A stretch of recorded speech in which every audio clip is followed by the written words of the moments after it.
live, so please be off your phones. I won't talk for too long, I promise. I'm just going to walk you through the first little stages of this grocery budgeting portion, and then we'll get into the explorations here in a second. So, the budgeting path. We went through on Monday and built up a list of just meals that you enjoyed, right?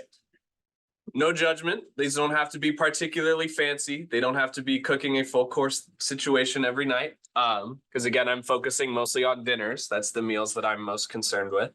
But these have to be things, you want them to be stuff that you actually enjoy so that you don't get too sick of them too frequently. And then if you have enough range, when you do get burnt out on like mac and cheese, or you get burnt out on like specific type of sandwich or a specific type of pasta, whatever, you can switch it up and have a good kind of basic default grocery list always working. It's kind of called a staple.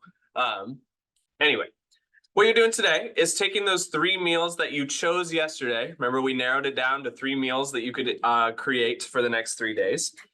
This time, you're going to be using just Googling around. I'm not going to over-explain how to Google stuff because I know you guys know how to do it. But if you go to a grocery store's website, like I mostly shop at QFC, so you can choose whatever you prefer. You're going to take your list of meals. Let me pull mine up real quick. I didn't save it as a Word doc. I did a bad thing. Actually, yeah, my tab just closed. Of course. Okay, anyway. Let me pull it up real fast. That's period 3. There we go. So this meal that we made yesterday, I put mine in the replies if you're curious to see what it looks like, as well as yesterday's Zoom room. But I narrowed it down to these 3 right here: grilled cheese and soup, burgers, and then tacos and salad, because that has all the consistent ingredients between a majority of my my things here. So with these in mind, I'm going to start with grilled cheese and soup. Using my list from earlier, I'm going to be looking for the prices of all the ingredients that are required to make that meal. So I have 3 different types of cheeses. I have some optional meats and then a specific type of bread. So this is where you can start to see and gain perspective on how much different parts of your food costs. You're also going to be presented with the options here. I know a lot of you already know how to grocery shop, but I'm more having you, hi, good morning. I'm more looking for you to find ways to save your money and not overspend and actually eat the food you have before it goes bad. So I can choose if I want to go this 250 route of sliced sourdough, or I can go something a little bit more rustic. Oh, it's literally called rustic. Haha, right? Lots of different options here. I'm just going to pick the one that I think is ideal, right? So this loaf of bread right here costs $2.50. I'm going back onto my list and I'm adding that price next to the ingredient so that I can get a total of how much that meal is going to cost me. So let me, I don't have, this is like a PDF, so I can't type on it. Give me just a sec. Okay, so for one of my meals, being grilled cheese, sourdough, we'll call it SD, costs $2.50. Then I'm going to go through ingredient by ingredient. Pepper jack is next. And just list the price of how much that specific ingredient costs. Okay, I can go slices, or I could go a block if I want to have more cheese for longer. I can splurge on something nicer if I really want to. You know, $11 versus $2.50. It's a big difference. So call it PJ for. Anyway, so what you're doing right now is just finding out how much these meals are going to cost to buy all of the ingredients for. Seems kind of simple. I mean, it doesn't seem kind of simple. It is very simple, but it's changing the way that you look at groceries so that you can see what they break down into their different parts. So I'm going to go through it real quick and finish out the example for grilled cheese. I also need cheddar and provolone. So I'm going to do that real fast. You'll do this on yours. You can start working ahead of me. Cheddar, we'll just do slices. I don't want to do shreds. It's not going to be very fun or very tasty. So I want to look for these slices. $2.50 again. CHD for cheddar. And then throw some provolone on there because we're feeling crazy. You're not going to believe it, but it's also $2.50. You'll notice the store brands are a little bit cheaper. And so sometimes those are, they're the same level of quality for the exact same thing. Unless you really want to splurge and treat yourself to some nice cheese. And then what else? Turkey or ham is optional. I do want some tomato soup actually, so I'm gonna add some of that on there. I see the hand raised in a second. Let me. No, you guys know how to do this, but I want to show you the process so you can see it later on. Tomato soup is $1.50. All right, so now I have a total of how much it's going to cost me before tax. Don't worry about tax. 25, 25, 25, 25 makes 100. So there's $10 right there, or 2.5 times 4 equals 10, plus 150. This meal is going to cost me about what? Quick math, $11.50. And that's all you're doing for this first part, is finding out how much each of the 3 meals that you chose are going to cost you based on their ingredients. Okay. I see a hand raised. Did you want to ask a question of the class or PM? Okay, what's up? Okay, I got you. I'll be right there. All right, sweet. So this is the first half of the day, is just figuring out how much your 3 meals are going to cost total. Make sense? Something you could get done really quick. I can help you as well. But this is all I'm looking for right now. No tricks, nothing funny. It's just literally researching how much stuff costs. All right, so check back in about 15 minutes, about 10:40 or so, before we move on to the next part of the day. All right, I'm gonna pause. I'm gonna end this everywhere. So what? Okay. So at this point, you guys have your list of how much your meals cost, or you're finishing it up. Oh, that's not the right button. You should be able to see. Is it working? Okay, sweet. So now you have a little bit more perspective on how much the 3 meals is going to cost you before tax, before getting to and from there, whatever, right? What you'll do is on that document, I saw some of you guys were working ahead already. That is great. You'll upload, let me close this. Upload your grocery list with the prices for those 3 meals at this assignment right here. So to find that, you can either go to assignments, it's not tied to a module, or you can click on the link in the thread. And then you're going to upload the updated grocery list for your 3 meals at this point. And I'll be grading those as they come in today, so you don't have to wait for those. I can already see there's 5 new ones, 23 from first period is looking good, whatever, you guys do that. Okay, so then the second part of today, once you finish up the kind of budgeting portion, now I want you to explore a little bit more some alternative or potential recipes. My necklace has got tangled. There we go. Potential recipes that you could make in the future.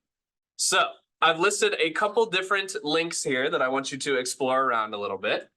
These first 2 being recipes that are easy for college students, cost-effective for college students, and ones that are easy to prepare in something like a shared kitchen, or won't make too many dishes that you and your roommate will have to figure out later, or roommates, however many.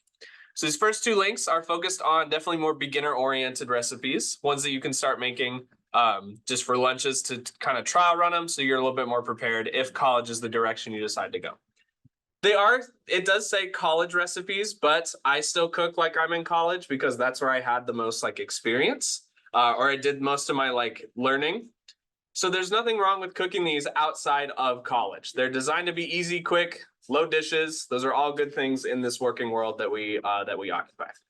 There's also, if you have access to a slow cooker, this is another way that you can save time and energy when you're preparing food, because coming up with something to eat for dinner every night is surprisingly tiring. So there's a bunch of different slow cooker recipes that you can kind of set and forget, dump a bunch of ingredients in there and let it cook for like a while, and still have some really, really not only good tasting food, but a lot of it. So you have lots of leftovers and you can eat it for a while, saving you money and time and energy. All big things right here. And then finally, the last little extra pieces are just some beginner tips and beginner recipes for cooking in general. Again, I'm not expecting you guys to become master chefs, but you know, eating is cool if you like staying alive. So I imagine you would like to do it with a little bit more fun on some of these recipes here. But your job for this part with all these links is there's a discussion board that both classes can see. So you can see second periods as well if you're feeling a little stuck on like how to get started. But I want you to pull a recipe or two, or however many you like, from one of these links and post it to the discussion board and talk about why you're interested. So let's look at Zara's from third period, right? Zara linked the 3 recipes that she was interested in and then gave me the why about why she was interested in those specific ones. So you can go through and look through some of these previous posts so you can kind of see what I'm looking for. But from these links, post to the discussion board, tell me what looks good and why. And then I'll reconnect, or I got one more thing towards like 11:15, 11:20-ish. So maybe that's 30 minutes. Anyway, that's when I'll reopen the Zoom room a third time. That one will be more optional because it's just informational, but this is what you're working on right now, is the recipe discussions from these links right here on Explorations. Make sense? Any questions? You can always raise your hand in the Zoom room and I'll know I need to touch base with you at your desk. Okay, cool. I see you. I'll be right there.